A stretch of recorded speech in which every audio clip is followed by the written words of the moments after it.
서울 동북부 청량리. 수십 년 전만 해도 상점과 시장, 극장이 몰려있던 이 지역은 재개발이라는 이름 아래 점차 낡고 어두운 동네로 변해갔다. 그곳 공릉로에는 사람들이 쉽게 눈길을 주지 않는 낡은 2층 양옥집이 하나 있다. 벽돌은 허물어지고 유리창은 깨진 채 방치되어 있다. 어느 누구도 그 집에 가까이 가려 하지 않았다. 오래전부터 내려오는 말에 따르면 그 집에서는 귀신이 나온다는 것이다. 사람들은 속삭였다. 예전에 그 집에서 노인이 죽었대. 지나가면 가끔 울음소리가 들린다더라. 걔가 그 앞에서 계속 짖다가 죽었대. 그러나 그 모든 이야기는 그냥 괴담일 뿐이었다. 아무도 사실 여부를 확인하려 하지 않았다. 확인할 필요도 없었다. 폐가니까. 어차피 곧 재개발로 철거될 곳이었다. 하지만 2010년 3월 이 평온한 무관심에 균열이 생긴다. 청량리의 한 고등학교에 다니던 17세 소년 김태훈. 학교 친구들 사이에서는 장난기 많고 겁없는 성격으로 유명했다.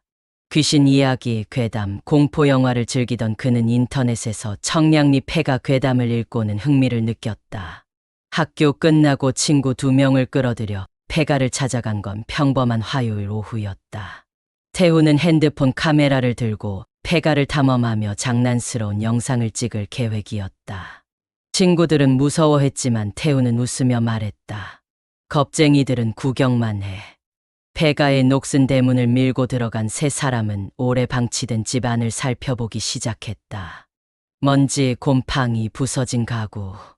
흔히 볼 수 있는 폐가의 모습이었다. 그런데 뭔가 이상했다. 집 안에서는 먼지 냄새 외에 이상한 냄새가 섞여 있었다. 곰팡이나 습기와는 다른 날 것의 무언가. 친구 둘은 10분도 채 되지 않아 무서움을 참지 못하고 밖으로 나왔다. 태훈은 말했다. 나 혼자 좀 더 둘러보고 갈게. 그렇게 태훈은 혼자 집 안에 남았고 다시는 돌아오지 않았다.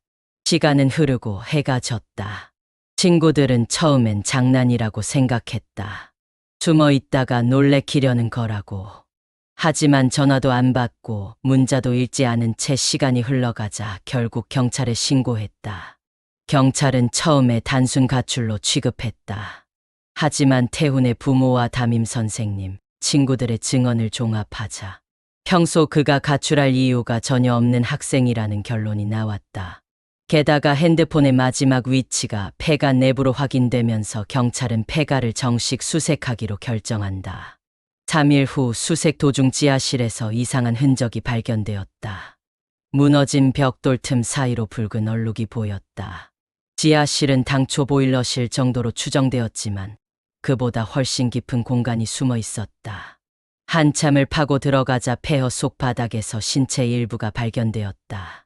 절단된 팔, 운동화 한 짝, 그리고 피가 굳은 핸드폰. 핸드폰의 잠금은 풀리지 않았지만 DNA 감식을 통해 발견된 유해가 김태훈의 것이라는 것이 확인되었다. 경찰은 사건을 단순 실종이 아닌 강력범죄로 전환한다. 그리고 폐가의 등기부등본과 과거 소유자, 기록을 추적하며 한 이름을 찾아낸다. 장윤식. 1988년부터 1997년까지 이 집에 거주했던 남자. 당시 30대였던 그는 주변 사람들과 거의 교류가 없었고 직업도 일정치 않았다. 심리학과 졸업 후 정신병원에서 일했다가 갑자기 퇴사한 후 폐쇄적인 삶을 살았다고 한다. 그러던 중 1998년 장 씨는 미국으로 출국했고 이후 연락이 두절됐다. 이상한 점은 이 집에서 그가 살던 9년 동안 청량리 일대에서 3명의 미성년자 실종 사건이 있었다는 점이었다. 모두 남자아이였고 10대 초반이었다. 당시에는 별다른 연결고리가 없었기에 개별 실종으로 처리됐지만 지금 보니 전부 이 집 근처에서 사라졌다. 경찰은 즉시 지하실의 정밀 수색을 시작했다. 그러던 중 지하 벽면에 이상한 이음새가 있다는 것을 확인한다. 거기를 밀자 숨겨진 공간이 하나 더 드러났다. 이 비밀방은 말 그대로 감금실이었다. 벽에는 쇠사슬이 매달려 있었고 녹슨 침대 위에는 손목 수갑이 채워진 채 남아 있었다. 방 한쪽에는 녹음기와 8mm 캠코더, 수십 개의 테이프, 그리고 어린이 옷과 신발, 찢어진 책가방들이 흩어져 있었다. 포렌식 결과 테이프 중 일부는 고문 장면을 담고 있었고 아이가 울부짖는 목소리가 선명하게 들렸다. 화면 속 소년의 얼굴은 1995년 실종된 이지훈 군과 매우 흡사했다. 경찰은 즉시 과거 실종자들의 DNA와 비교 감정을 진행했고 일부 물건에서 실종자 가족의 유전자와 일치하는 흔적이 나왔다. 이쯤 되자 사건은 전국적 파장을 일으켰다. 단순 괴담으로 알려졌던 폐가가 사실은 연쇄살인의 무대였던 것이다. 장윤식은 추적 끝에 2009년 미국 시애틀에서 심장마비로 사망한 것이 확인됐다. 그는 위조 신분으로 조용히 살아왔고 한국에서는 그의 범죄가 전혀 드러나지 않았다. 경찰은 공소권 없음으로 사건을 종결하려 했지만 실종자 가족들과 시민단체의 압력으로 사건은 미해결 연쇄살인으로 기록되며 재수사 자료로 남았다. 폐가는 철거되었고 그 자리는 현재 소형공원으로 조성되어 있다. 그러나 주민들은 여전히 그 자리를 꺼려한다. 공원 한가운데에 있는 오래된 나무 근처에서는 밤마다 이상한 기운이 느껴진다는 증언도 있다. 아이 울음소리, 손전등 불빛, 정체 모를 그림자. 마치 아직도 누군가가 그곳에 갇혀 있는 듯한 느낌. 경찰이 파내지 못한 폐가 지하의 또 다른 벽, 그리고 감정되지 않은 테이프의 마지막 한계.